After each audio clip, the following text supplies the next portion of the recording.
Hello friends, வணக்கம். என்ன 2 நாளாக டாஸ்க்கு போர் அடிக்குதா? அப்புறம் இல்லை கலகலன்னு போதா? ஒரு சிலருக்கு ஃபன்னாக போதா? என்னங்க, மற்றவங்கள கலாய்ச்சி மற்றவங்கள பாடி ஷேமிங் பண்ணி அதுதான் ஃபன்னாக இருக்குன்னா நம்ம மக்களோட மைண்ட் செட் இப்படி தான் இருக்குது. இதில் கானா வினோத் பாட்டு பாடி வந்து எல்லாரையும் ஃபன் பண்ணுறாருனா அவர் பாடுற பாட்டில் முக்கால்வாசி பாடி ஷேமிங் தான் இருக்குது. ஆனால் அது மியூசிக்கோடு வர்றதுனாலையும் அது ஒரு கூட்டமாக சேர்ந்து பாடுறதுனாலையும் அது ஃபன் ஆயிடுது. அதுக்கு நான் திவாகருக்கு சப்போர்ட்லாம் பண்ணலை. அந்த மனுஷன் சொல்லு பார்ட்டி தான், அந்த மனுஷங்கிட்டேயும் தப்பு இருக்குதான். ஆனால் வினோத்துக்கிட்ட மட்டும் தப்பு இல்லையா? வினோத்து மட்டும் அப்படி கொண்டாடுறீங்களா அப்படிங்கிறது தான் இருக்குது. வினோத்துக்கும் திவாகருக்கும் நடுவில் நடக்கிற சண்டையில் வினோத்துக்கும் பார்வை பிடிக்காது, அந்த கும்பலில் யாருக்குமே பார்வை பிடிக்காது அப்படின்னும் போது அதுக்கான அட்டாக்காக தான் அது வருது. இது பர்சனலாக திவாகரை அட்டாக் பண்ணுன்ற மோட்லையும் இல்லை திவாகர் பார்வை பிரிக்கணுன்ற மோட்லையுமே அந்த டாஸ்க் போகுது அப்படின்னு சொல்கிற பட்சத்தில் காலையிலே திவாகர் வந்து பார்வை கண்ணா பின்னான்னு திட்டியாச்சு. உங்களுக்கு வந்து இதில் 1 hourல வருமானு தெரியல.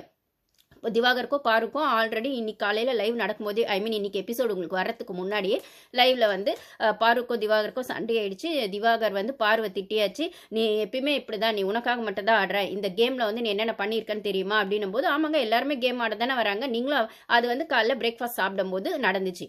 ஏன்னா எஃப்ஜே வந்து எப்போ பாரு திவாகரை கார்னர் பண்ணிட்டே இருக்காரு, டாஸ்க்லயும் சரி வெளியிலயும் சரி அப்படின்னு ஒரு சில விஷயங்களை வைக்கும்போது பாரு அதுக்கு சப்போர்ட் பண்ணல.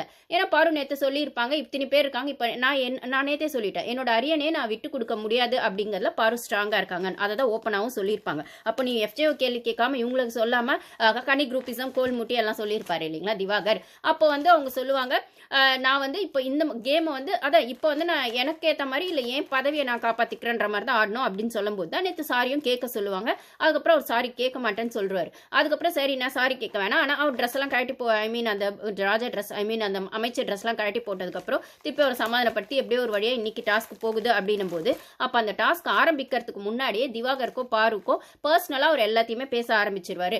நீ வந்து எல்லாரையும் பகச்சிக்கு தானே கேம் ஆடின, இத்தனை வாரமா அப்படி தானே ஆடின, நீ மட்டும் தப்பே பண்ணலையா அப்படின்னு. அதே மாதிரி கமருதீன் பாருக்கோ நேற்று அந்த நெய் விஷயத்துல சண்டை நடந்தது, கமருதீனும் போய் அரோரா கிட்ட சொல்லி பேசி அதுவுமே பிரச்சனை ஆனதும் பார்த்துருப்பீங்க. கமருதீன் நிறைய தேவையில்லாத வேர்ட்ஸும் வந்து பாருவை பேசியிருக்காருன்னா அந்த ஒரு ஸ்பூன் நெய்க்காக பாரு அந்த இடத்துல அந்த கிச்சனுக்கு பொறுப்பா இருக்காங்கன்னா அவங்க செஞ்சது எனக்கு தப்பா தெரியல. என்ன ஒரே ஒரு தப்பு நான் சொல்றேன்னா, கமருதீன் இப்படி எடுக்காதீங்க, எல்லாரும் கேட்பாங்க நீங்க எடுத்தான்னு சொல்லியிருக்கணும். அதை விட்டுட்டு சுபிக்ஷாவை கூப்பிட்டு அவங்க சொன்னதை தான் நான் தப்பா பாக்குறேனே தவிர அந்த இடத்துல ஏன் வந்து கமருதீன் எடுத்தாரு அப்படிங்கிற கொஸ்டினை யாரும் வைக்கல. கமருதீன் எடுத்ததை பாரு போட்டு கொடுத்துட்டாங்க அப்படின்னு சொல்ற இடத்துல பாரு இருந்ததுனாலதான் கமருதீன் வந்து எடுத்தாரு. அதே கனி இருந்திருந்தாலோ இல்லைன்னா வந்துட்டு சபரி இருந்திருந்தாலோ வந்து கமருதீன் எடுத்திருக்க மாட்டார்ல. அப்போ அவர் ஒரு அட்வான்டேஜ் எதிர்பார்க்கிறாருல, கிச்சன்ல பாரு இருக்க ஒன்னும் சொல்ல மாட்டான்னு. அத்தனை பேர் அங்க இருக்கும்போது ஏற்கனவே நீங்க அந்த டிஃபன் பிரேக்ஃபாஸ்ட் விஷயத்துல வந்து